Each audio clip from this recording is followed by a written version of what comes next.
tardes a todos. Gracias por vuestra presencia. Y bueno, un ciclo de conferencias denominado Transferencias Sanitarias, balance de 20 años, cuenta hoy en el estrado con una persona con conocimiento, con criterio, absolutamente cualificada para darnos una perspectiva quizá diferente de la que nos dieron en las dos conferencias anteriores, porque tenemos a un economista que tuvo un papel fundamental en los años de la transición dentro del gobierno del Principado, y vamos a tratar desde su perspectiva de la descentralización, como dice el título del ciclo de conferencias. La descentralización que se ha podido y que se ha querido alcanzar, cuyas bondades, y creo que hay que decirlo, hasta hace unos meses no se ponían en duda, al menos de forma pública y notoria, y hoy, tras una cruel pandemia, es en el ámbito asistencial y gestor un ruido de fondo que posiblemente no cederá, y que tiene que ver que no ceda con los efectos de la crisis económica que estamos viviendo, que está teniendo una especial repercusión sobre los servicios de salud, la educación y determinados servicios sociales, afectando con ello a las personas más débiles, afectando a las familias en su conjunto y originando un evidente malestar social que todos empezamos a percibir cada vez con más intensidad, ¿no?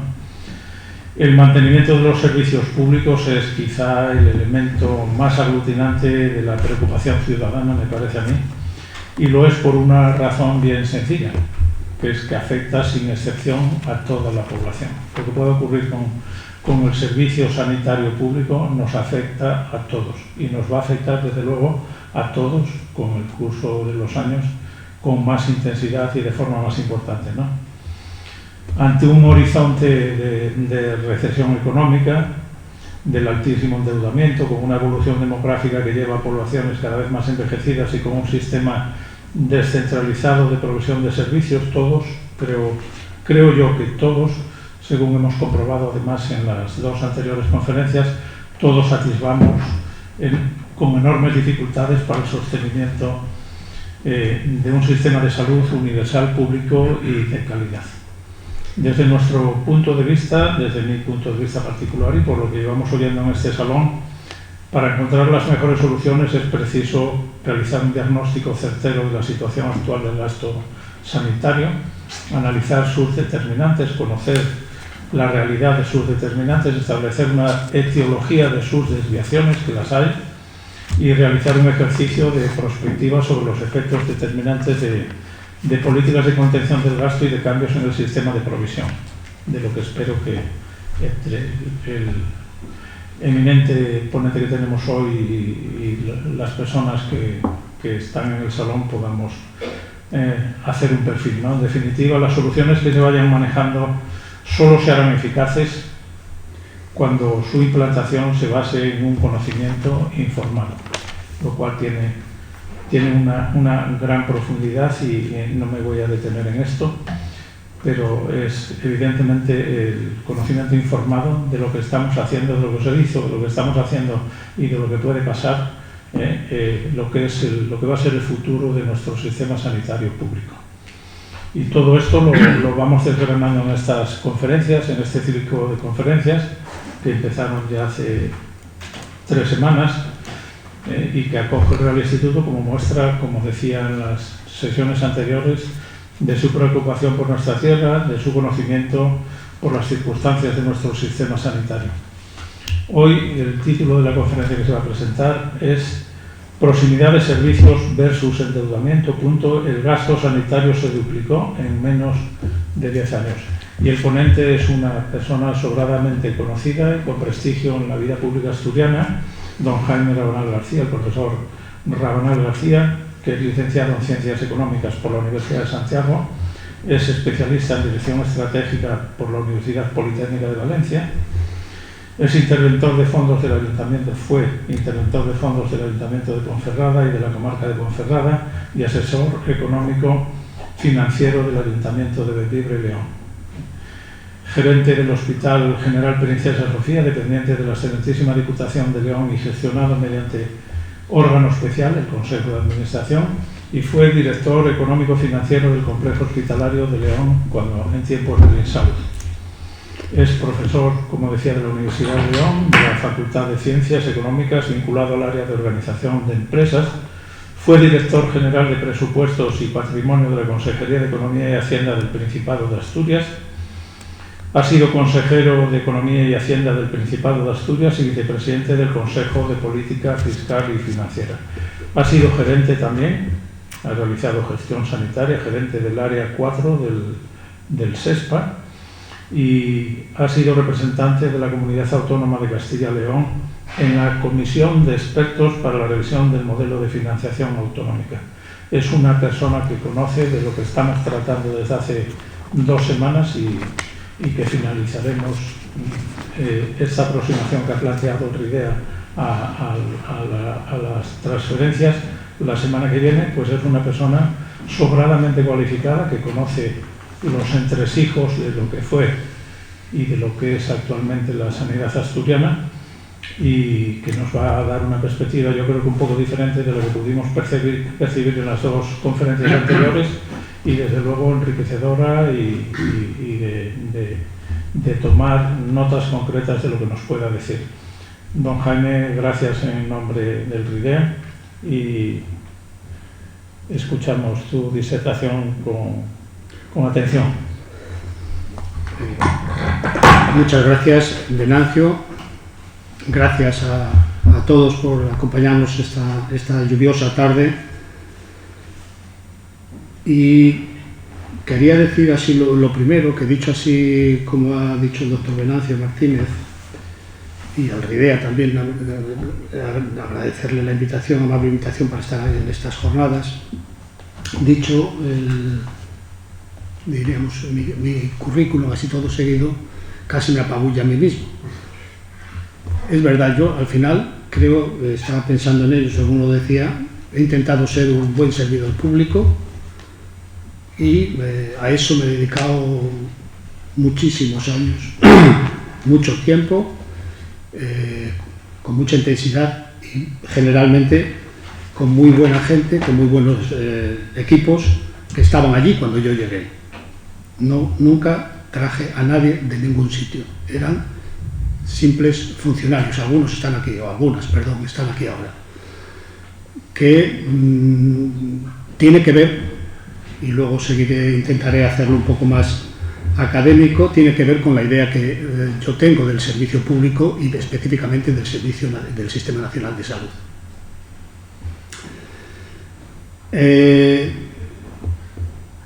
No se ponen en duda, ha dicho Venancio, no se pone en duda la bondad del Sistema Nacional de Salud. Naturalmente, en términos comparativos, cualquiera que sea el nivel de comparación, en gasto, en lista de espera, si me apuran también un poco, resiste muy bien la comparación. Por tanto, que seamos críticos con él no quiere decir que no tengamos un gran servicio de salud que al final se ha montado en un montón de años, porque la Ley General de Sanidad no es de ayer, incluso también de antes. En parte, esta intervención es un cierto caramelo envenenado, ¿no? Porque estamos en una situación que si no dices plantear la parte crítica, con lo cual quedas mal con todo aquello que me hayas criticado, y si no lo haces, pues probablemente tampoco las reflexiones sirvan para nada. Cuando en el año 2000, y a lo mejor en el coloquio de alguien aquí presente me pudiera corregir si meto alguna afirmación o apreciación inadecuada o incorrecta, cuando en el año 2000 se plantea la cuestión de las transferencias sanitarias, se hace más desde un punto de vista político que sanitario. Doy por hecho que la Ley General de Sanidad del año 86, etcétera, que construye un sistema nacional de salud que en parte venía de atrás. Hay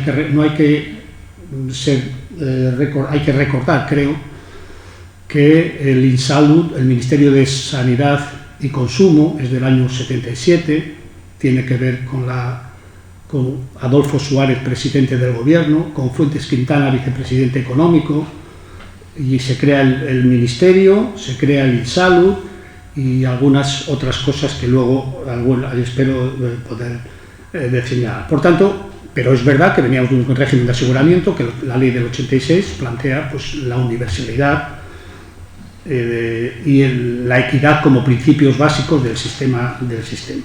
Cuando nosotros nos planteamos las transferencias sanitarias, digo que era una cuestión básicamente política, porque así se resolvió. Nosotros teníamos una discrepancia importante desde el punto de vista económico, estábamos, iba a decir asustados, no, pero preocupados sí. Teníamos muy bien evaluado cuáles eran los costes de funcionamiento del sistema.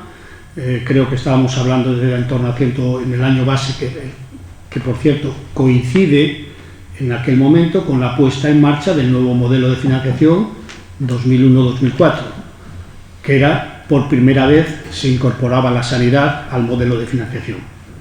Y de aquello no teníamos ni idea, solo teníamos un rum-rum, que era cuando íbamos a la reunión del Consejo de Política Fiscal y Financiera, había algunas comunidades que estaban fuera del modelo de financiación, que eran Extremadura y Andalucía, y alguna otra quiero recordar, que no lo recuerdo con precisión, que decían que fuera hacía mucho frío.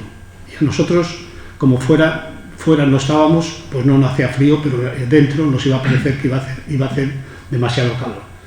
Creo que estábamos hablando de 126.000 millones y nosotros evaluábamos aquello en pesetas, estoy hablando todavía, porque no estábamos en el euro. Y nosotros evaluábamos aquello en 153.000. El año base eran 99, en el primer año de desarrollo del sistema eran 153.000. Si lo trasladamos a euros, sería más o menos 860 a 937, más o menos que fue.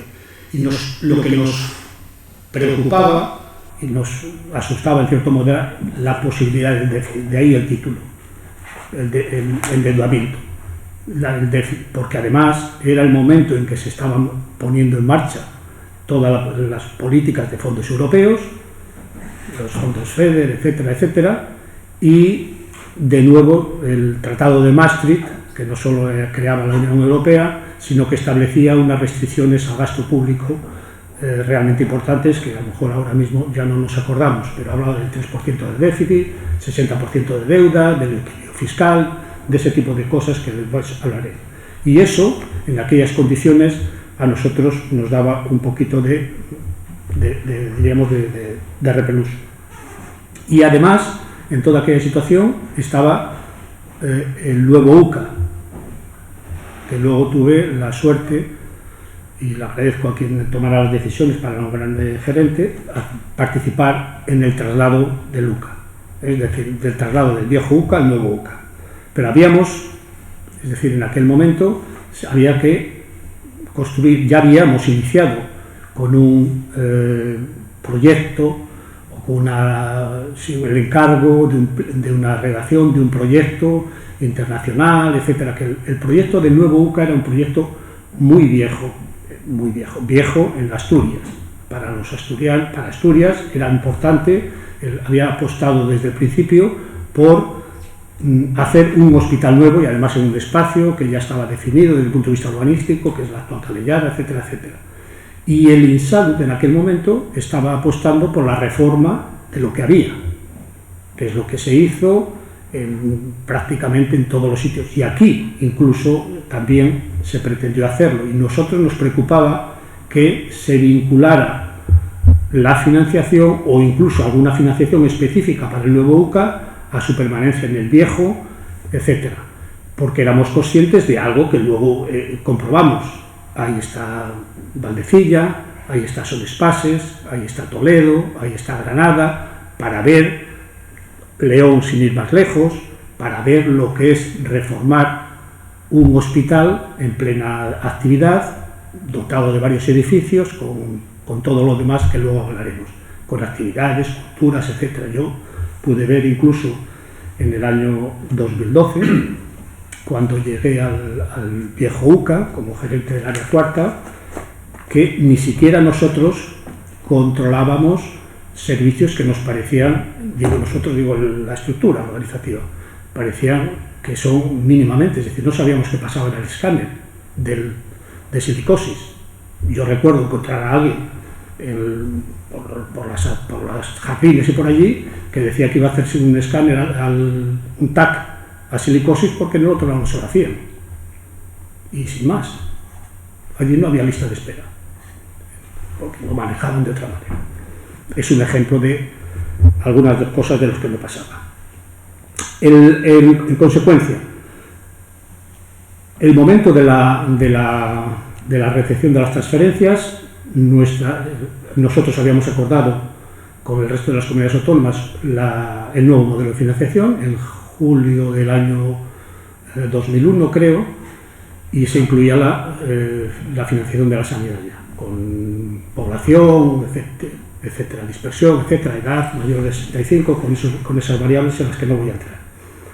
Y como la diferencia en relación con el gasto que nosotros estimábamos para el primer año de presupuesto era importante, alrededor de 50 millones de euros, 8.000 millones de pesetas, etcétera, no resistíamos a aceptar las transferencias o firmar las transferencias.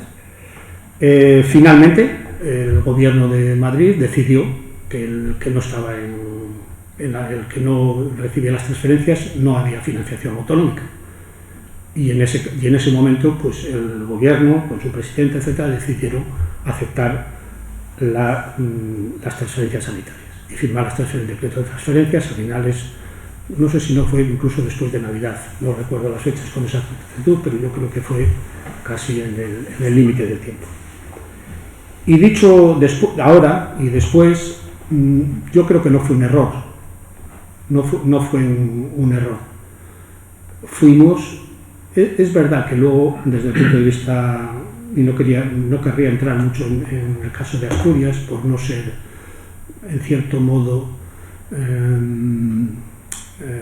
paradigmático, por no ser lo que pasa en el resto de las comunidades autónomas, para no ponernos mucho de ejemplo, los gobiernos del Principado de Asturias siempre han tenido una especial sensibilidad hacia la sanidad y específicamente hacia los servicios sociales, específicamente a la sanidad.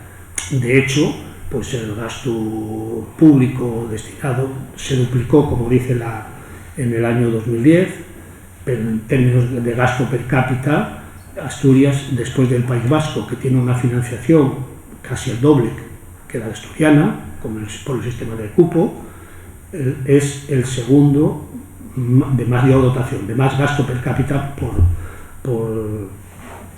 en gasto sanitario. Y eso naturalmente se nota.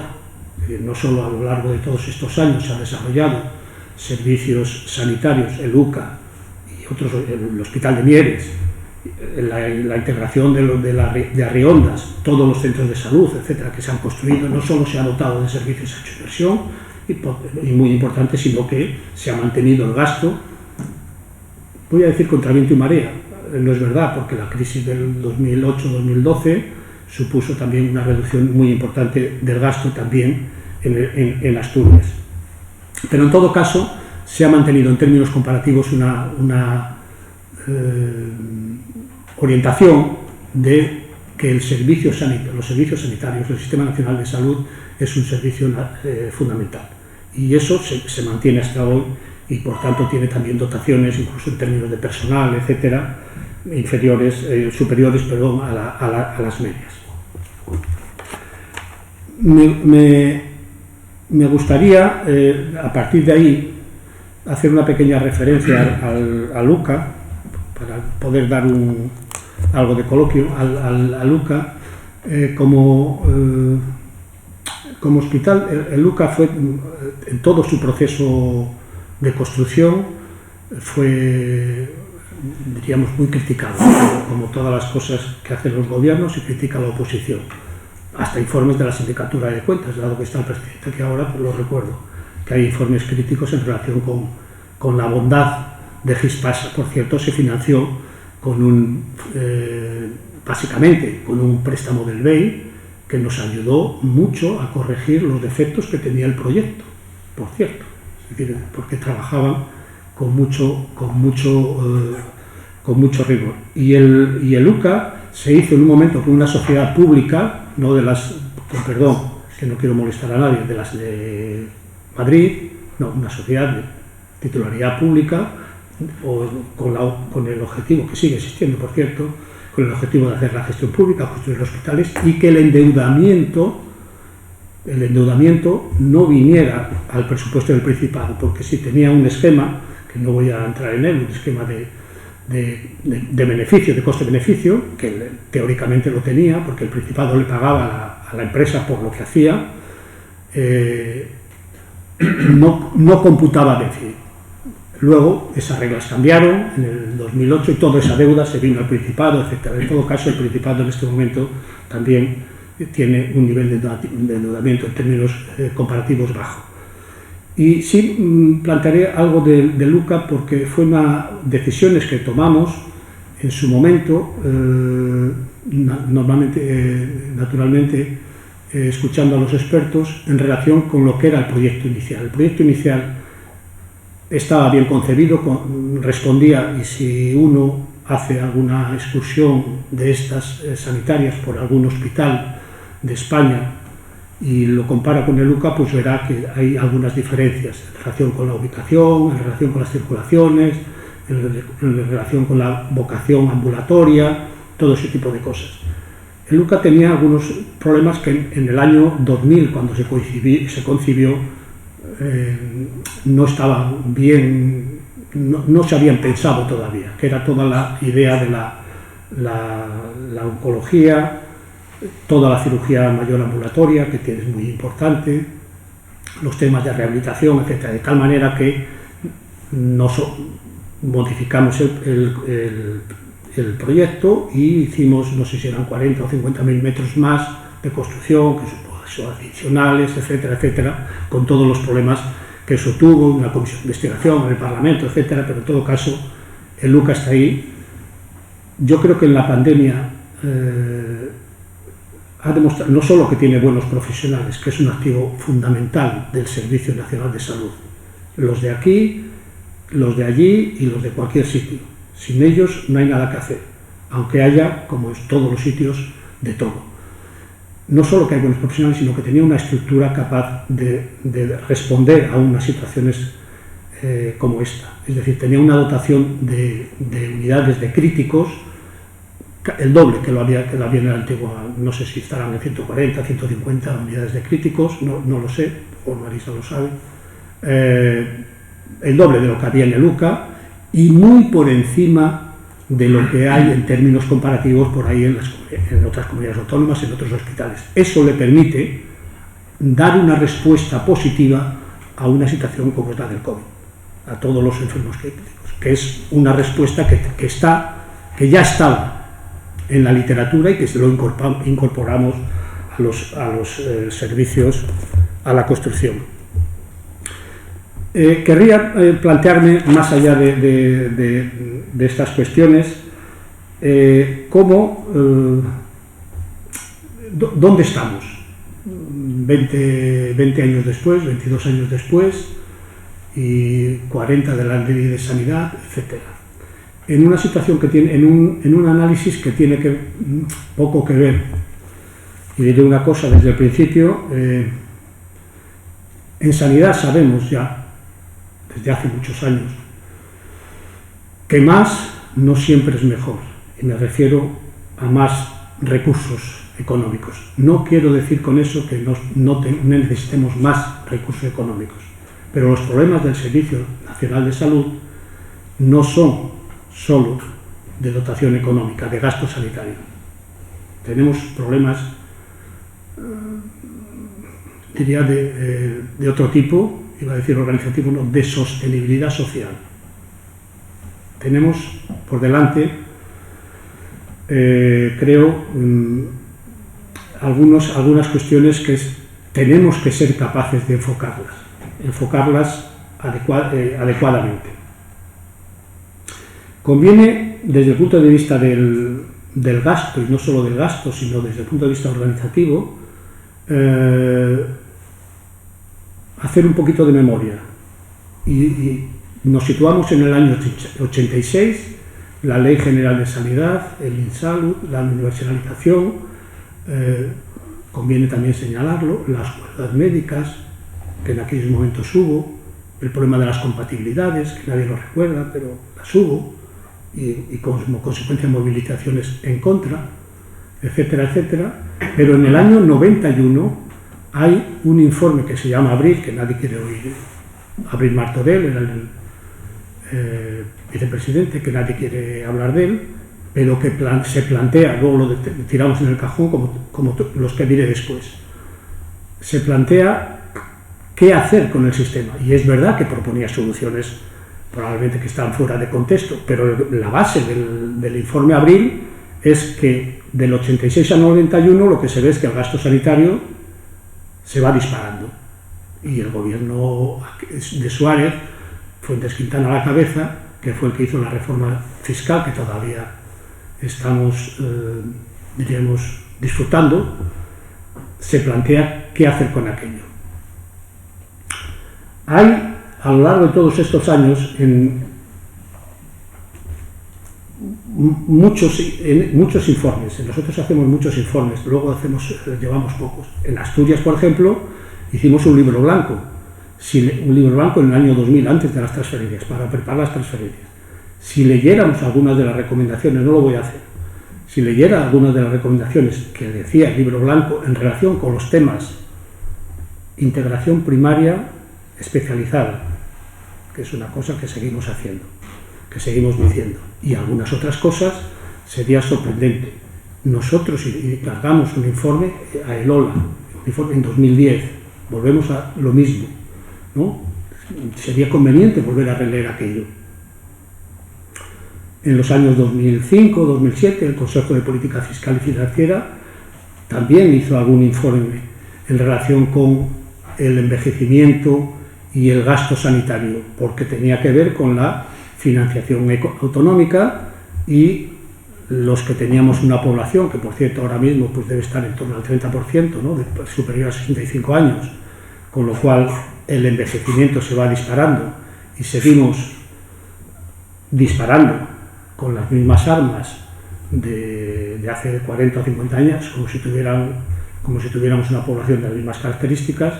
El envejecimiento se va disparando. Entonces, en términos de gasto, sabemos que el gasto sanitario, otra cosa es que a lo mejor tenga que ser así, pudiera ser revisable, que el gasto sanitario se produce básicamente en los últimos años de vida. Y entonces lo que decíamos en la financiación autonómica es que eso, el modelo de financiación debería contemplarlo.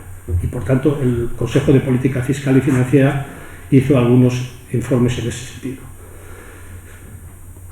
Y hay un informe por ahí ahora mismo del año 2019 sobre la estrategia de atención primaria. Hay ¿cómo se llama? El plan de recuperación y resiliencia, el 108, quiero recordar, estoy hablando de memoria, habla de los problemas de la sanidad, habla de los problemas de la sanidad y enfoca más o menos cuáles son los problemas, que sería lo que dirá después, pero de los 1.060 o 1.080 millones que tiene, prácticamente todos son para comprar aparatos. Dicho así entre paréntesis, nuestros servicios sanitarios, los nuestros asturianos y en España, tienen una buena dotación, diríamos, de aparatos de alta tecnología, TAC, resonancias, PEC, etc.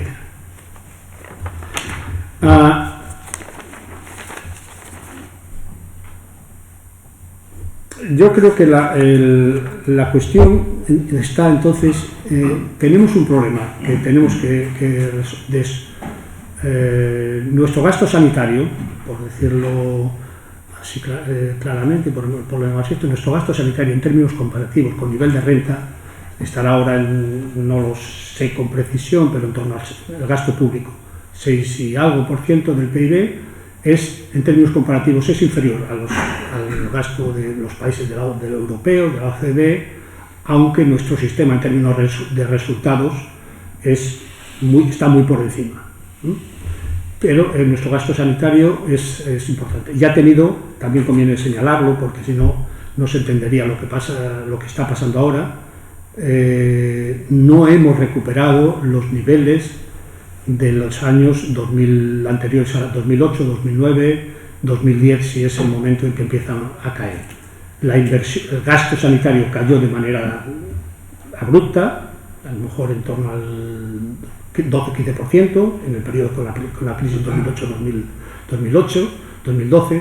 Modificamos las retribuciones de los profesionales, modificamos la jornada laboral, luego volvimos a ella, luego cuando se estaba recuperando volvimos a la jornada laboral que teníamos, y todo eso así, diríamos, por la cara. Por tanto, no es extraño, en mi opinión, que los profesionales ahora, después de ser muy aplaudidos en la pandemia, estén con perdón, hasta el moño, ¿no? Porque es muy difícil trabajar, les hacemos trabajar en unas condiciones muy, muy difíciles, y eso con una sociedad que ha cambiado de manera espectacular, hoy se pueden vivir en las consultas cosas que hace 4, 6, 8 años eran impredecibles, ¿no? Hoy alguien va a la consulta, eran absolutamente impredecibles y probables además. Hoy uno va a la consulta y le dice al médico lo que tiene que hacer. Como sociedad, hemos perdido la confianza en el médico. Y en consecuencia eso tiene que ver con algo que plantea un problema, en mi opinión, muy importante, que es la sostenibilidad social, que es un poco lo que pasará en Madrid en breve. Y no quiero ser agorero. Porque el gasto sanitario privado en estos años, en los últimos años, ha crecido de manera espectacular. Estamos muy por en torno al 30%. Nunca fue. Estábamos en el 20, 20 algo, 22, 24, 2003, 2004 y tal, iba evolucionando en esa dirección, pero en este momento tenemos un gasto sanitario muy importante, gasto sanitario privado, en torno al 30%. Hay 11, 12 millones de españoles que tienen una póliza, además de lo de la MUFACE, que nunca hemos resuelto, por cierto, que tienen una póliza privada. Y en muchos casos no es un problema de seguro, sino que es gasto de bolsillo. Yo voy a un sitio que me hagan una consulta, que me hagan una prueba, que me hagan y pago en ese momento. Si tengo algo, gasto catastrófico, para eso voy a la sanidad pública. Y el problema está en esa idea de la sostenibilidad social, es que si no somos capaces, diríamos, de revertir, de reorientar esa dinámica, tenemos un problema de fondo, que es que las clases medias, no sé, acabarán, diríamos, ¿para qué pagar por algo que no quiero? Dejarán de pagar impuestos, eso que se llama la desobediencia fiscal, y tendremos realmente un problema de servicio público. Por tanto, para dejar un poco de tiempo al coloquio, todos estos problemas existían en el 86, en el 91 y en todos estos años. Los hemos resuelto en parte con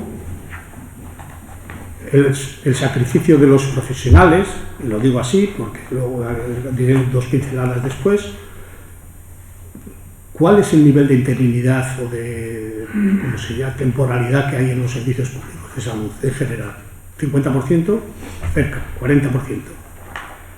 O sea, tú te puedes encontrar con médicos que están próximos a la jubilación o están en la jubilación y han sido temporales toda su vida. Y a lo mejor ahora tienen un poco más de suerte porque son ya mayores, que están en el mismo sitio, en el mismo centro de salud. No estoy hablando de Asturias, estoy hablando en general, centro de salud. Pero bueno, lo normal es que hoy, como estos que hablan de Madrid, que les mandan un correo para que vayan de un centro para otro, por la noche, a las 3 de la mañana, y cuando llegan al centro de trabajo por la mañana, al final, tal, dicen, que no es este centro, que es cuando hablen del ordenador, que es otro, que ahora estoy en Getafe, antes estaba en Alcobendas. ¿Cuántos hay? Pues en torno al 40%, 40-50%. Las cifras están por ahí. Más de 200.000 trabajadores del Sistema Nacional de Salud son trabajadores temporales. Si eso le unimos a todo lo demás, es muy difícil. Luego no es extraño que las plazas MIR nos queden vacías, porque venimos hablando mucho de la primaria y poquito dedicando a ella. El gasto sanitario es muy dependiente de los hospitales. 70% hospitales, más del 70%, el 12, el 15% depende de comunidades autónomas. Asturias en ese sentido está bastante mejor que otras, de la atención primaria. Y por tanto la atención primaria se va también, diríamos, desprestigiando, ¿no? Porque la situación es complicada. Yo creo que todos estos problemas, los informes que tenemos en relación con las previsiones de necesidades de médicos, etcétera, son antiguos. Es verdad que nos faltan cosas, nos falta una agencia de evaluación, pero casi tenemos suficiente información para, diríamos, saber lo que hay que hacer. Y la cuestión es qué hacer o cómo hacerlo. Y no solo es un problema de político, es un problema social. Los servicios sanitarios y profesional, es decir, los servicios sanitarios hemos demostrado a lo largo de los años que somos muy reacios a los cambios, y el problema lo tenemos dentro. Nosotros hemos concebido los servicios sanitarios, iba a decir como una fábrica, no, como una situación, diríamos, en la época del taylorismo, de la industrialización. Compartimentos estancos, rayos X, atención primaria primero, atención hospitalaria, con un muro por el medio. Más allá de lo que, digamos, en términos, diríamos, teóricos de lo que queremos hacer. De hecho, en Asturias, por ejemplo, es de las primeras donde se hizo una unificación de las gerencias. Luego en la práctica, gerencias de primaria y atención especializada. Luego en la práctica hay que avanzar. Sigo, rayos X, cirugía cardíaca, laboratorio, lo que sea, urgencia, todo compartimentos estancos. Y no hemos sido capaces de cambiar esa dinámica del industrialismo, esa concepción taylorista de la organización del trabajo en los servicios sanitarios. Y de hecho, en algún momento incluso tuvimos historias separadas de médico, de servicios, de médico y enfermería. Es decir, hemos tenido muchas cosas. Entonces, tenemos que ser capaces, y es un problema desde el punto de vista organizativo, y eso no lo resolvemos, y acabo, no lo resolvemos, como mucha gente cree, con participación.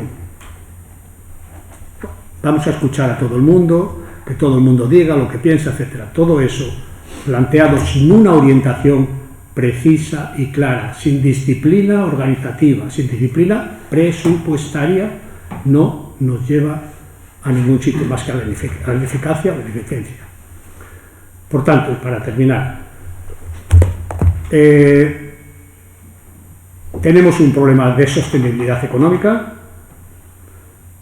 Tenemos que ser capaces, como con tantas cosas, las pensiones tienen mejor solución. Eso es más fácil. Esto es más complicado, porque no es un problema. Si dijéramos que aumentamos, si pudiéramos, 1 punto o 2 puntos de gasto sanitario, seguiríamos teniendo los mismos problemas. Otra cosa es que los recursos económicos difuminaran los problemas.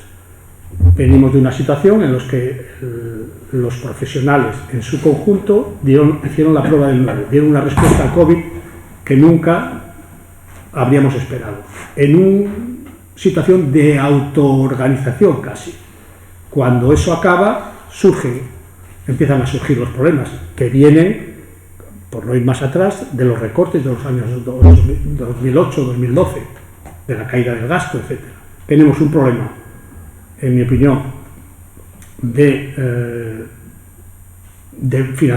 financiación, de sostenibilidad económica, que enlaza con lo que podríamos llamar una reforma fiscal sensata, no sé si el calificativo es por hacerlo exacta. Nosotros tenemos la misma estructura fiscal del año 1998, y lo único que hemos hecho en 40 años, es ir vaciando de contenido más allá de algunas cosas de creación del IVA, etcétera, etcétera. ¿Vale? Entonces, tenemos que abordar la reforma fiscal sensata para tener recursos, para tener los 6, 7, 8 puntos que nos faltan de relación en términos comparativos con los países europeos, y poder financiar todas estas políticas. Y tenemos un problema de sostenibilidad social que enfoca con los problemas de cambio, o que enlaza con los problemas de cambio organizativo que tienen los servicios sanitarios, en unos sitios más y en otros menos, pero que son muy importantes, porque tanto no seamos capaces de resolver eso, de ir, es difícil de resolver, no es fácil, sino probablemente se hubiera hecho, es complicado. Si no somos capaces de enfocar ese tipo de problemas a medio y largo plazo, como estamos viendo, no tendremos profesionales, las listas de espera de las que no hemos hablado, se puede hablar después, se dispararán más de lo que están, etcétera, etcétera, porque al final el gasto y el servicio lo dan la gente, en los médicos, las enfermeras, en el puesto. No hay una cadena de producción que funcione, y eso es muy, muy importante, y no tenemos una organización adaptada a las necesidades y a la complejidad de un servicio como son los servicios sanitarios. Y casi lo dejo para entrar espero no haberos aburrido mucho, para entrar un poco en un debate. Muchas gracias.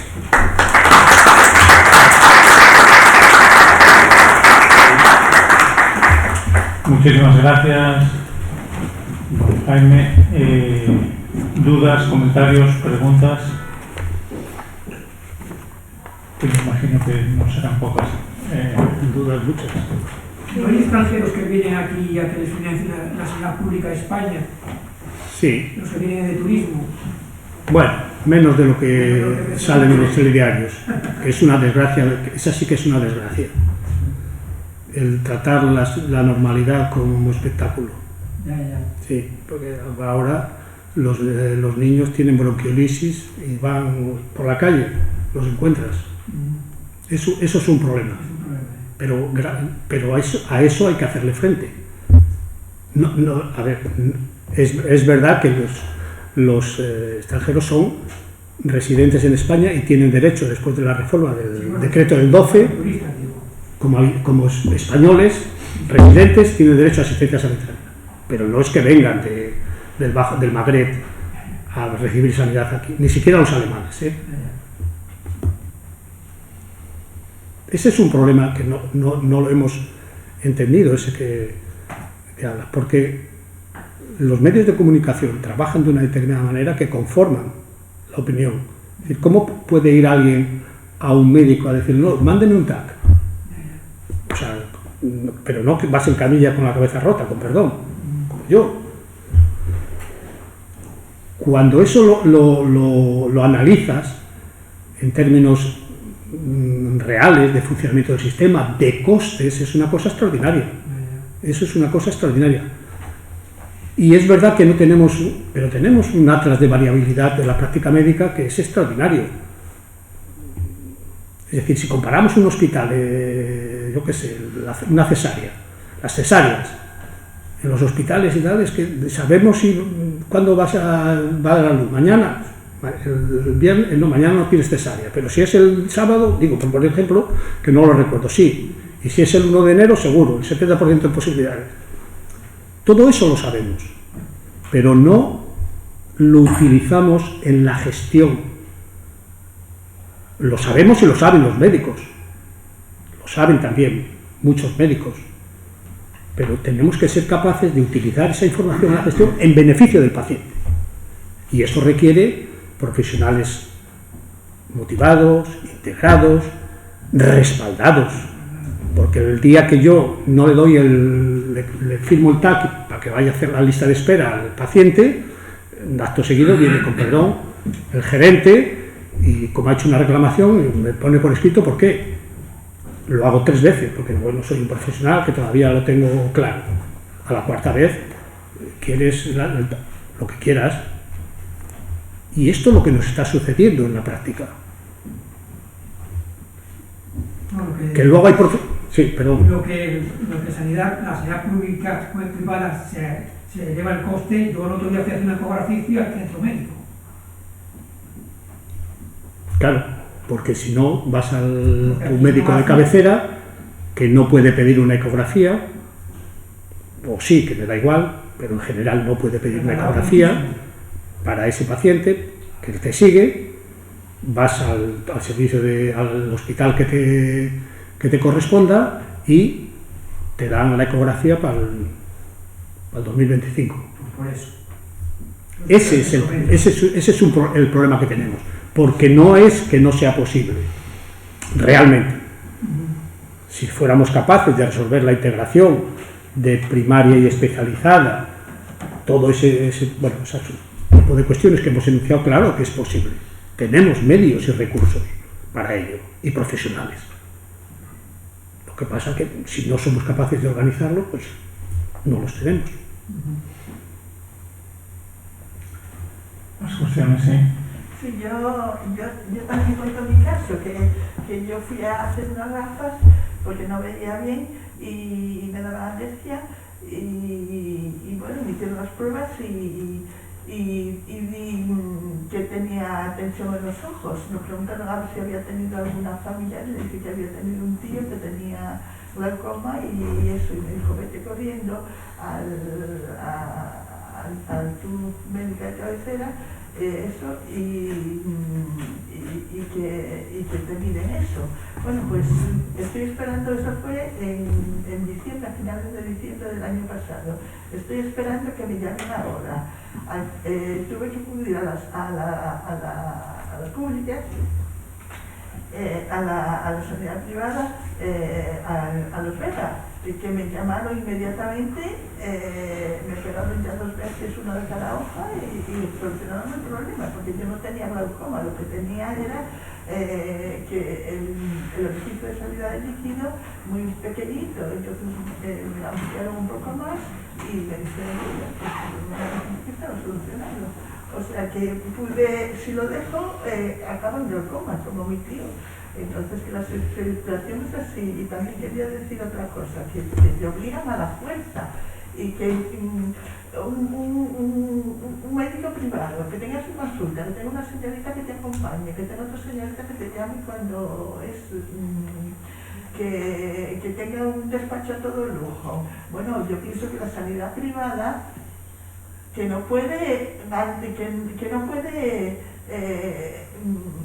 tiene que competir, pero vamos, con muchísima ventaja, y tenemos unos profesionales fabulosos y que tienen que competir con ventaja con respecto a una sanidad pública que se gastan un montón en lujos y en maravillas que no sirven para nada. La sanidad pública va a lo fundamental y tenía que salir adelante, a mí me parece, con respecto a la sanidad privada.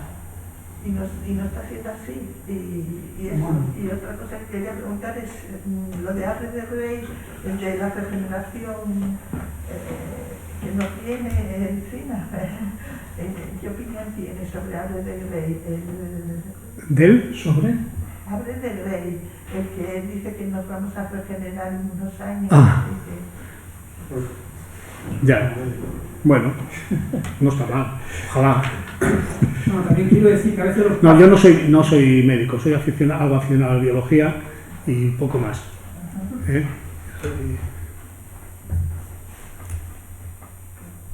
No, quería decir que el otro día fui yo al oculista y faltaban 12 pacientes.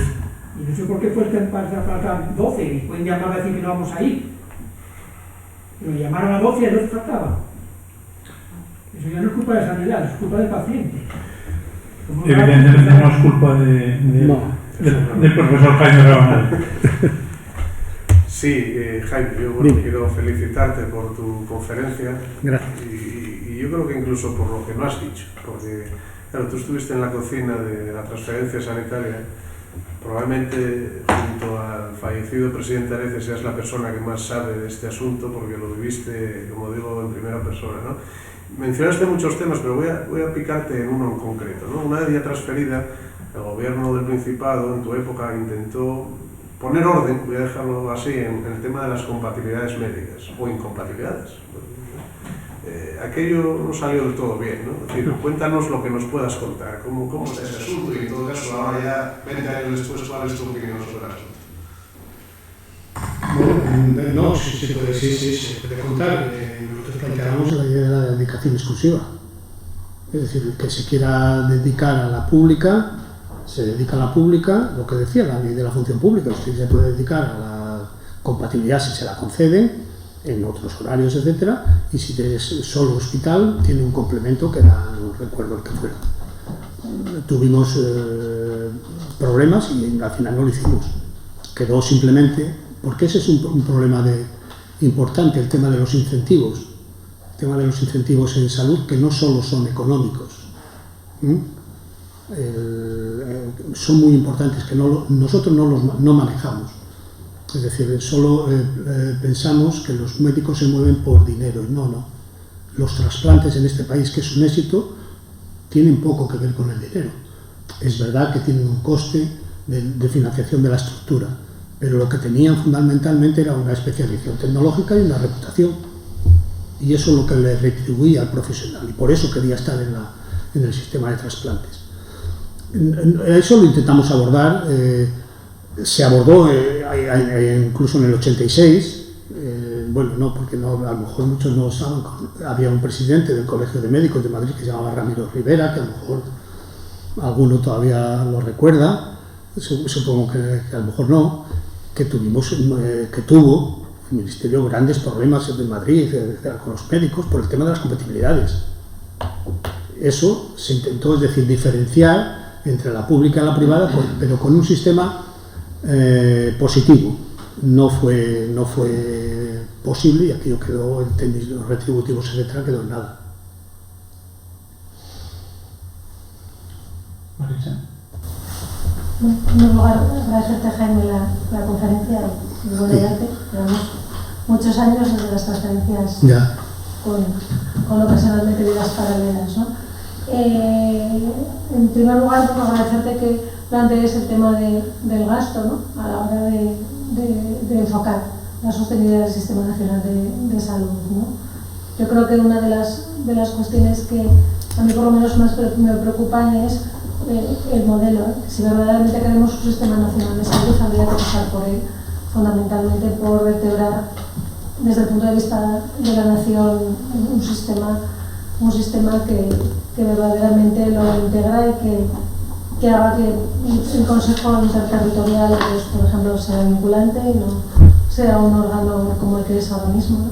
Que los sistemas de información sean transparentes, se comparten y sean obligatorios. Que la implantación de las estrategias del Ministerio se transfiera, o sea, la implantación, ¿cómo lo explico? Que la implantación de esas estrategias nacionales que nos llegan, que cada comunidad autónoma decide cómo implementarlas a través de programas, a través de acciones que luego se van a trasladar en proyectos y en infraestructuras, también sea de una forma homogénea, porque si no la cartera de servicios va a ser desigual y por tanto equitativa, y sobre todo una política, como antes hablamos, de recursos humanos que tiene que ser absolutamente uniforme y yo creo que generosa, ¿no? Porque si no entramos en la competencia, en la guerra de mercados y en las situaciones que ahora mismo tenemos con los profesionales, ¿no? De cara a la compatibilidad, yo creo que, por recordar, yo creo que ahí sí que en un principio el Principado ha puesto fuerte por la compatibilidad y por la exclusividad de los médicos, pero yo creo que establecemos una función pública, ya sabes que siempre discrepo porque me toca defender a los médicos, una función pública que siempre nos miró con recelo desde el minuto número 1, ¿no? Y yo creo que no ha puesto por un complemento de exclusividad, yo creo que debería haber sido más generoso, es decir, si vamos a pagar exclusividad, paguemos bien ese complemento de exclusividad y sobre todo, por ejemplo, los mandos intermedios, que es verdaderamente quien tiene que gestionar, ¿no? Que hacer microgestión en el año 2014 hicimos un decreto de mandos intermedios que yo creo que sí que exige exclusividad. Los jefes de servicio, jefes de sección, no se aplica porque siempre hay mano ancha para algunos, que deberíamos de poner mano igual para todo el mundo, ¿no? Y yo creo que sí que deberíamos apostar, si queremos verdaderamente impulsar una sanidad pública, por ese complemento de exclusividad, que sea un complemento que verdaderamente haga atractivo el sistema sanitario público, ¿no? Porque si exigimos y no somos competitivos con el mercado, mal nos va a ir. Entonces, yo creo que la política de recursos humanos tiene que ser homogénea en todas las comunidades autónomas y por lo menos intentar hacer atractiva la profesión. Sí, sin duda. Yo creo que a lo mejor no ha quedado claro que la cuestión de la sostenibilidad económica es un asunto primordial. Yo creo que tenemos como país tenemos un problema, que es que tenemos que decidir. El modelo de financiación autonómica lleva desde el 2014, 2009-2014, que debería ser modificado, reformado, porque en teoría son 5 años. Hemos estado en una comisión de expertos, hay otra comisión de expertos para la reforma fiscal del país. Nuestro problema de sostenibilidad económica de los servicios públicos es un problema importante. Nos falta 6, tenemos un déficit permanente, más allá de las situaciones económicas, de estructural de 2-3 puntos, nos faltan 6-8 puntos para financiar las políticas de servicios públicos que queramos. Porque yo creo que hoy por hoy todavía la apuesta de los españoles, la aceptación del servicio público de salud todavía se mantiene, no en términos del 80 y tantos % que tenía, pero el 60 y tantos % de la población habla positivamente del servicio de salud. Pero tenemos que ser capaces de mantenerlo.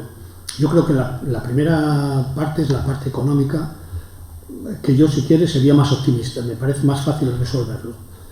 Lo que es la sostenibilidad social, el cambio organizativo, me parece más complicado porque carecemos de las mimbres, no tenemos recursos. No sé si voy a decir algo, tampoco es un plan de crítica, simplemente de ejemplo. Recordamos el origen de la pandemia, cuando el Ministerio compraba respiradores. No sabían lo que era un respirador en el Ministerio, porque toda la materia gris estaba en las comunidades autónomas. Voy a exagerar un poco, pero no sé si había algún técnico que supiera lo que era un respirador en el Ministerio, que lo hubiera visto alguna vez y supiera cómo funcionaba. Había muchísimos en todas las comunidades autónomas.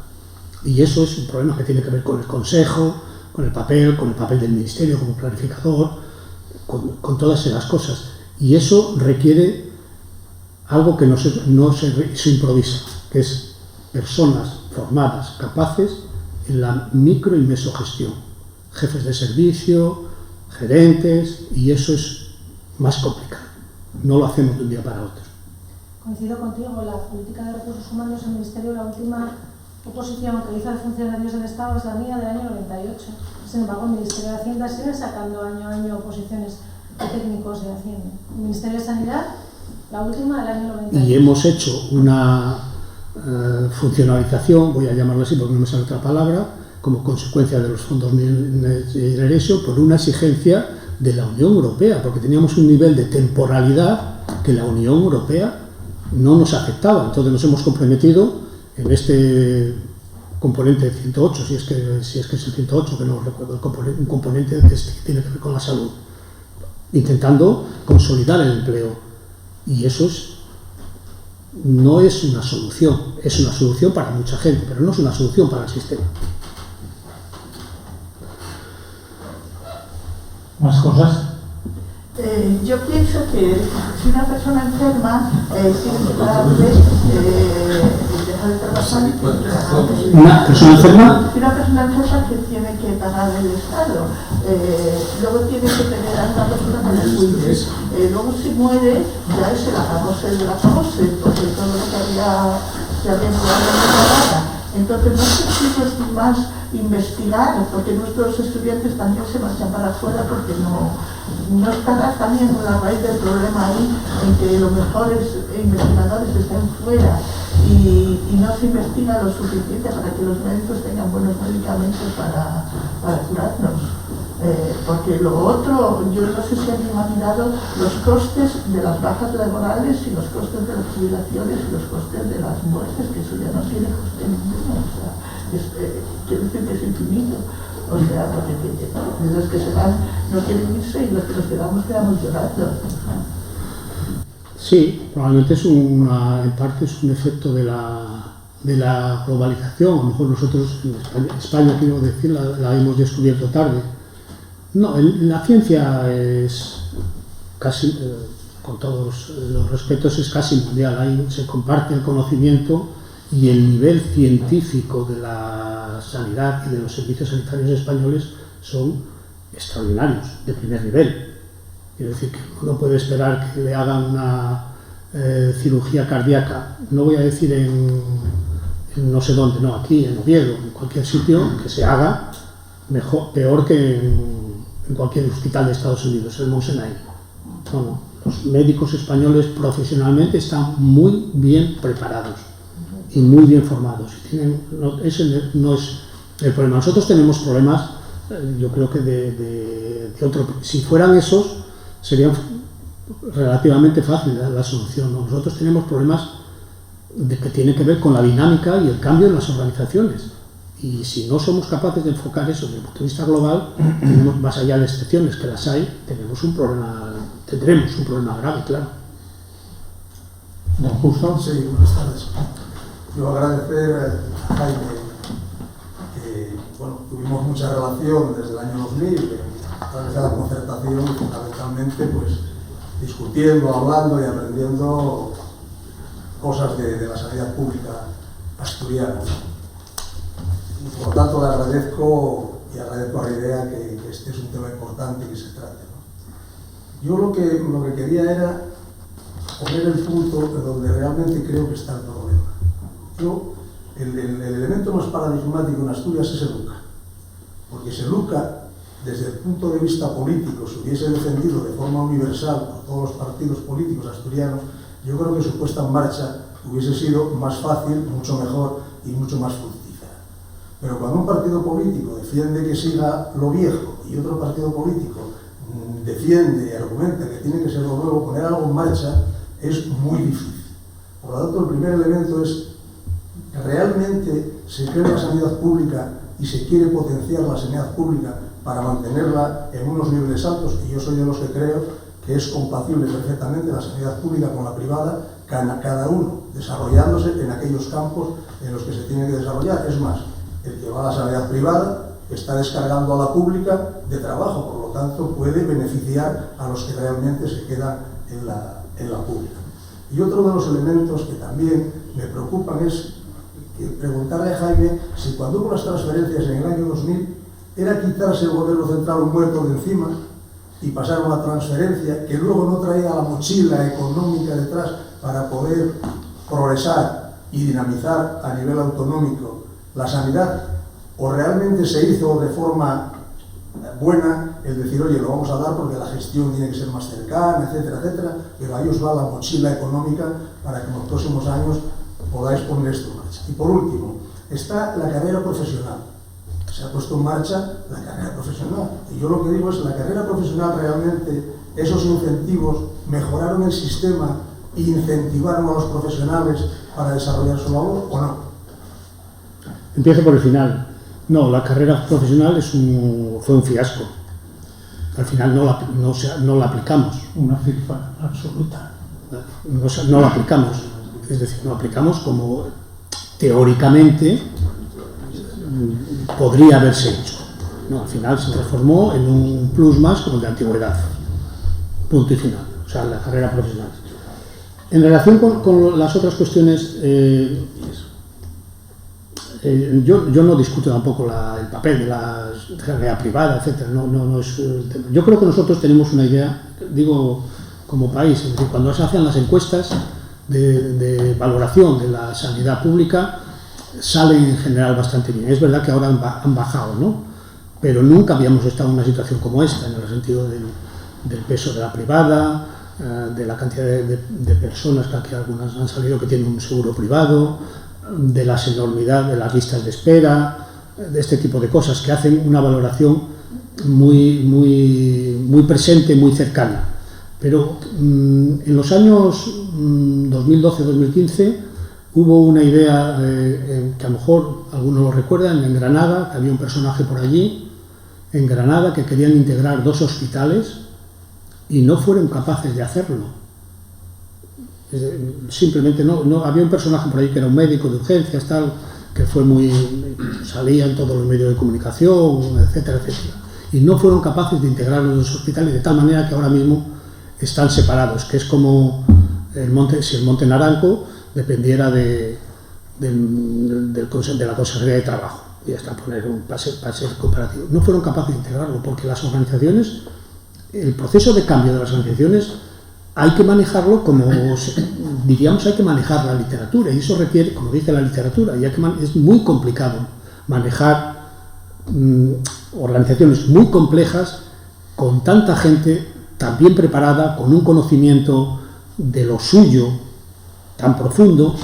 Es muy complejo, no se maneja fácilmente un hospital y la seguridad sanitaria, y nos falta recursos técnicos, recursos humanos. Aquí se ha hablado de mandos intermedios, de jefes de servicio. Un jefe de servicio llegas, tienes los trienios suficientes y tomas jefe de servicio en la administración y en la sanidad, más o menos. Y eso no debería ser así. Ya no digo de la profesionalización de las gerencias, de la gestión y todo ese tipo de cosas que son más... Es decir, tenemos un problema, yo creo que de gestión. El presupuesto, ahora mismo, y yo como vengo de allí lo tengo que decir, es una referencia. No le preocupa a nadie cumplir el presupuesto, que es lo primero. Lo digo yo, lo que no está en el presupuesto no existe, pero es una referencia. Nadie le preocupa el cumplimiento del presupuesto. Puedes hacer lo que quieras, comprar lo que quieras, etc. Entonces eso es un problema. Yo creo que una cosa que no se ha planteado, pero que es un tema fundamental, es en esta idea de compartimentos estancos en la que hemos organizado la sanidad, hacer frente a los nuevos problemas, diríamos, sanitarios derivados del envejecimiento y la cronicidad, es prácticamente imposible. Es prácticamente imposible para los profesionales. Porque conforme la gente nos vamos haciendo mayor, tenemos problemas que no teníamos. Y eso no lo podemos tratar en términos de urgencias, de radiología, de oncología, de medicina interna. Un enfermo oncológico es un crónico. No oncológico, un crónico de lo que sea. Entonces tenemos que tratarlo. Por eso la atención primaria es tan importante, porque es la primera, la puerta de entrada, etc. Si nosotros especializamos todo ese proceso, los costos son insoportables, no los podemos superar. Y este es un problema que diríamos que tenemos que intentar darle solución. Y no hemos hablado de la salud mental, por cierto. Sí, yo quería preguntarle si parece que el grado de consenso en cuanto al diagnóstico de la situación del sistema sanitario nacional es elevado. No sé yo si es elevado o en unos sitios piensan una cosa y en otros otra, pero a mí me parece que lo que estoy escuchando aquí es que todo el mundo pone sobre la mesa los mismos problemas: la financiación, la organización, la carrera profesional. Entonces, si el acuerdo del diagnóstico es elevado, parece ser que somos incapaces de ponerlo en marcha, ¿no? Quizás es porque sin un gran pacto social a nivel autonómico, a nivel estatal, parece que es imposible resolver los problemas, en los que por otro lado parece que todo el mundo está de acuerdo, que son los mismos problemas. Pero ¿cómo se sube la financiación sin un gran acuerdo estatal? Si no reman en la misma dirección la mayoría de las fuerzas políticas, y cómo se conjuga eso con el nivel autonómico, especialmente en aquellas autonomías que tienen una personalidad más singular y que aspiran a hacerlo el día de mañana ellos todo, ¿no? Pero vamos, yo creo que sin un gran pacto social parece que es imposible, y dentro de unos años pues estaremos peor, ¿no? O sea, es como si no se abordaran los problemas de verdad, porque si yo lo digo y el otro dice otra cosa, pues parece que no tenemos capacidad. Por eso yo creo que si el diagnóstico es compartido, la solución será más fácil, ¿no? que será de ir todos juntos, ¿no? Me parece a mí, pero vamos, no Sí, más. sí.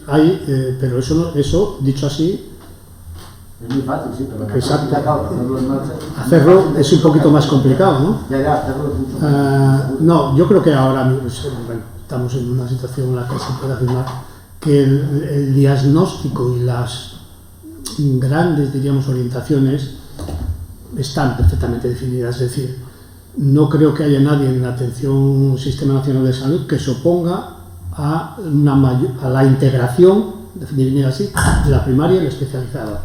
No creo que haya nadie. Luego, si vamos profundizando, a lo mejor empezamos a encontrar problemas. Este es un poco la... Pero eso no requiere de una gran definición, requiere de ponerse... Por eso hablo más de la MISO y de la MES, de la microgestión y de la mesogestión. Requiere ponerse a ello, coger el centro de salud de no sé dónde y ponerse a trabajar e ir avanzando. Y no, pues, por supuesto, si hubiera un pacto social, lo hay. Pacto social me refiero a que los ciudadanos estemos más o menos de acuerdo en la universalidad, en la accesibilidad y ese tipo de cosas. Yo creo que no lo discute nadie. Un pacto político, pues probablemente sería más fácil. Cuando justo ha dicho el problema del UCA, la construcción, el traslado, claro que fue un problema. Yo viví algunas cosas en la época del traslado que ahora he visto alguna que tengo todavía, me sorprende que la bronquiolisis, las goteras de entonces de Luca, un hospital 200.000 metros cuadrados construidos, puesta en funcionamiento, y que eso pueda ser un elemento de... Estamos poniendo una casa, es decir, en funcionamiento, si no son determinantes, estructurales, etcétera, sino que simplemente que quedó un cepillo arriba no sé dónde y cayó, el agua no entraba por donde tenía que entrar. Pero eso era pero en parte ahora tenemos ese tipo de problemas. Y entonces ahí, pues realmente es muy complicado avanzar. Yo quería comentar dos cuestiones sobre las que trabajé en su momento y que me parecen se citaron aquí. Por eso voy a sumarme al coloquio, ¿no? Dos cuestiones comentadas. Una sobre el entorno y la respuesta a los conflictos que genera el entorno, la falta de responsabilidad a veces de los medios de comunicación en la conformación de los estados de opinión, y lo estamos viviendo claramente estos días en atención primaria. Yo soy médico de pueblo en un barrio de Gijón desde hace muchos años, y con la bronquiolitis, a la que tengo la obligación de atender todos los días, se está creando un desbarajuste fundamental. No hay un plan de comunicación y de información por parte de la administración sanitaria que no sea ir detrás de los medios de comunicación. Y eso me parece penoso. Es una cosa que tenía que haberse resuelto ya hace muchos años, cuando se vio el protagonismo que querían darse los medios de comunicación en el tema sanitario, porque vende mucho. Crear preocupación, crear alarma, meter miedo, vende mucho. Ese era un tema que se tocó y que me parece muy importante. Y el otro, de carácter profesional, es justo Braga comentó la carrera profesional. Ahí está la clave de todo. Lo que se nos ofreció y lo que se nos dio, ya se dijo el otro día, es una carrera laboral con tramos de 250 euros por cada 5 años trabajados. Eso no es carrera profesional. En una carrera profesional hay que evaluar la calidad de la asistencia sanitaria, la docencia, la investigación y el compromiso con el sistema sanitario público. Yo no soy partidario de los incentivos, sino que soy partidario de que la gente trabaje motivada por unos resultados y por una compensación a los resultados, no por los incentivos, por sí de pagar a los médicos más de lo que están cobrando, ¿no? Ese es el futuro del sistema. Yo creo que si no se repiensa el tema de la carrera profesional, si no se le da una vuelta y media, y si no se asume el significado que tiene la carrera profesional, como ocurre, por cierto, en otros países, decía que lo había estudiado y que lo había valorado en otros ambientes, a esto le va a costar mucho moverse. Carrera profesional y comunicación y contrarrestar lo que pueda ser la iniciativa de los medios de comunicación me parece fundamental. En las consultas lo notamos a diario. Hay campañas en la prensa que nos hacen mucho daño a los trabajadores y que encarecen mucho la atención sanitaria. Yo hoy, ya lo dije el otro día y no, vamos, me cuesta volver a repetirlo, pero mi consulta en el centro de salud está tarifada por el Servicio de Contabilidad Analítica de Luca en 135 euros sin recetas y sin estudios. Nos cuesta mucho a todos. Y hablábamos antes de entrar que es que aquí en España se va al médico de media de 12 a 14 veces al año y en otros países europeos se va entre 2 y 3 veces al año. Y alguna responsabilidad tendrán los medios de comunicación y la falta de autocrítica por parte de las administraciones sanitarias en lo que está ocurriendo. Como fueron cosas que se insinuaron lo comparto totalmente, porque eso crea una alarma social que motiva a los ciudadanos a tener determinados comportamientos que los profesionales, si no están muy respaldados y bien respaldados, son imposibles de hacerle frente. Es imposible, no le vas a dar antibióticos del tipo que quiera, y una bocadillo de jamón, una tapita y una cerveza para la espera. Es que eso es un asunto clave, claro. Una decepción enorme en la carrera profesional. Tramos, es una carrera laboral con tramos de 240 euros, 40 y pico euros por cada 5 años trabajados. Eso no va a ningún sitio. Y además se la dimos a todo el mundo, que es una de las cuestiones. Hay que diferenciar, y en la administración pública y los derechos sanitarios nos cuesta mucho diferenciar. Y hay médicos extraordinarios y otros menos, como en cualquier sitio. Y no puede ser lo mismo. Y esto es así, y eso es una decisión del gerente, del director médico, no es un problema del ministro de Sanidad, que también, porque tiene que dar los instrumentos. Y eso hay que dotarse de esos instrumentos. Tiene que ver con la autonomía de los centros, que también Juan Luis Rodríguez Vigil la semana pasada lo comentó, ¿no? que es una pata que le falta ahora mismo al sistema, ¿no?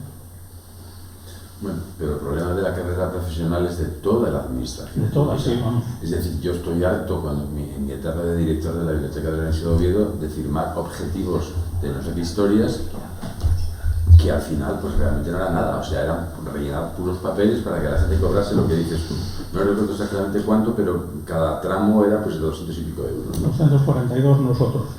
Bueno, pues parecido a la administración pública, o sea que es que la carrera profesional es una auténtica tomadura de pelo, es un mal del sistema, o sea, no sanitarios, de todo el sistema público español. Ramón, y que al final da lo mismo que te dediques en la consulta a hacer muchas cosas que a tirar a la gente por la ventana. Es decir, es así. Es así.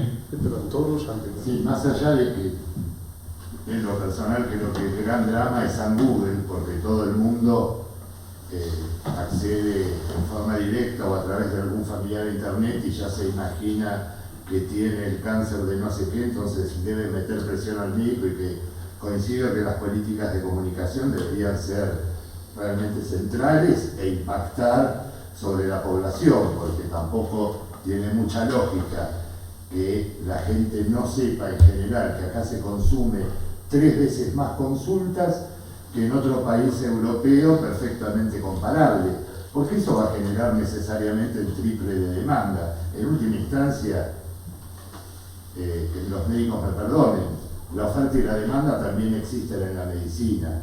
Entonces, hoy veo que hay mucho planteo sobre la oferta, hay poco sobre la demanda, y la pregunta que quería hacer es si trabajan con algoritmos o GRD aquí en España. GRD son grupos relacionados. Sí, los GRD todavía lo conozco. Sí, aquí en España se trabaja con GRDs y hay mucha información en relación con GRDs, los costes de GRDs, es decir, qué hospitales hacen qué cosas, sí, en ese sentido. Con algoritmos que yo sepa todavía no, pero los GRDs sí que... Pero me refiero que antes de pedir una tomografía, un médico sigue un camino crítico, es decir, si yo voy a una guardia que tengo temperatura y dolor abdominal, no sé, yo soy abogado, claro, no médico, pero sí, me hacían un dosaje de blancos y una ecografía abdominal, pum, al toque. Pero si no tenía esto, iba y decía, no, en realidad me duele la panza porque me comí 4 platos de fabada, no sé si me iban a pedir los blancos y la ecografía abdominal alegremente. Sí, pero bueno, eso es un tema, digamos, voy a decir sencillo, es decir, que los profesionales tienen un conocimiento de su oficio, eso de no su lo dudo, pero me refiero si... y hay guías de práctica clínica que se conocen, que las trabajan y que las ponen en cuestión en los sitios donde trabajan, es decir, las discuten, porque las guías de práctica clínica no es lo mismo para 18 que para 78, ¿no? Es decir, ese tipo de cosas. Me refiero con esto de la presión de que les hacen indicar estudios o prácticas o interconsultas que, como usted creo que lo refirió, la 4ª vez que viene un gerente o el que sea porque hay una nota, yo para sacarme de arriba el problema le pido la tomografía y que espere lo que tenga que esperar. No, eso es un problema más de organización. Nuestra frecuentación en consulta, etcétera, es más elevada que en los países, diríamos, europeos comparables. No, el problema de eso es del respaldo al profesional en el desarrollo de su profesión. Quiero decir que si yo soy un profesional que considero que no tiene que tener una tomografía, una ecografía, no sé qué, pues punto y final, venga el próximo mes. Pero si el paciente, con todo lo que hemos hablado del entorno, quiere otra cosa y no voy a decir la pelea, no, a lo mejor no es necesario pelear, lo consigue fácilmente, porque el profesional... Se enchufa, como dicen acá. ¿Cómo? Se enchufa, dicen acá. No hace falta enchufarse, solo hace falta darle un puñetazo en la mesa al médico, al profesional, y te voy a poner una reclamación, y luego contestas a la reclamación. Y ya está, no hace falta tener a nadie especial en el Ministerio de Sanidad. Y eso genera, porque los profesionales lo saben, pero nos pasa, por ejemplo, con las bajas, que alguien aludió a las bajas. Hay muchos profesionales que dan las bajas porque si no las dan, a lo mejor le llama a la inspección para que lo expliquen, a más de uno y de dos. Por tanto, yo tengo mi experiencia. Es un problema general. Claro, yo paso por la dirección prohibida si veo que no me pillan. Bueno, este es un problema, pero eso tiene solución y no hace falta poner algoritmos, hace falta cambiar las organizaciones, dirigir las organizaciones con rigor, con disciplina, con libertad para ejercer el desarrollo profesional. Eso trabajar en equipo, poder, claro, si al final, que decía, la carrera profesional es lo mismo para el que cumple sobradamente o que cumple y para el que no cumple, ¿qué incentivo tengo yo para...? Y esto es un poco lo que nos está pasando, lo que nos pasó con la carrera profesional y con muchas cosas.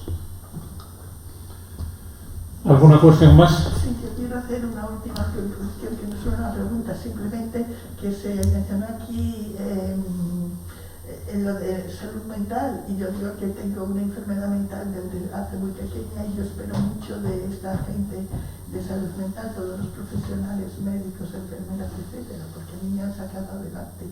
Yo ahora hago una vida no exactamente normal, pero normalizada de todo punto. Y bueno, o sea, debo decir que ha sido gracias a ellos y que la sanidad está con la enfermedad desde hace pequeña y que en este aspecto la sanidad ha evolucionado y muy bien. Y yo espero todo lo mejor para la salud mental.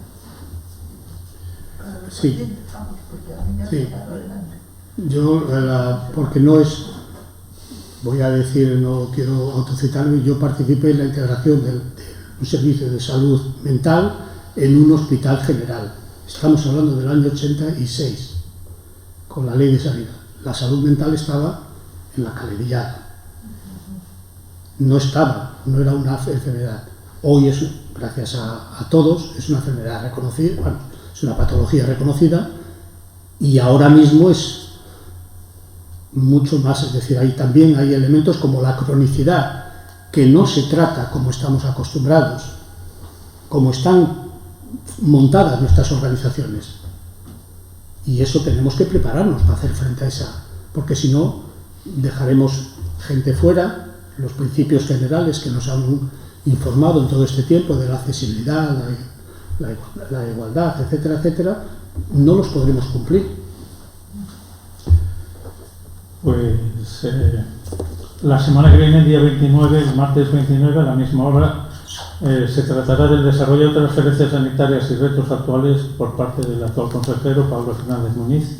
Y no quería terminar sin dar las gracias al ponente, sin darte las gracias, Jaime, por responder tan generosamente a la propuesta del RIDE y, como tuve la oportunidad de decirte antes, también por la cordialidad y afabilidad con que me trataste, ¿no? Desde que te llamé para tirarte de la levita y ponerte en el compromiso de pasar hoy un rato con nosotros. Enhorabuena y gracias en nombre del RIDE y en mi nombre personal. Gracias a vosotros por la invitación y, por supuesto, a todos los que habéis estado aquí y nos habéis aguantado. Muchas gracias.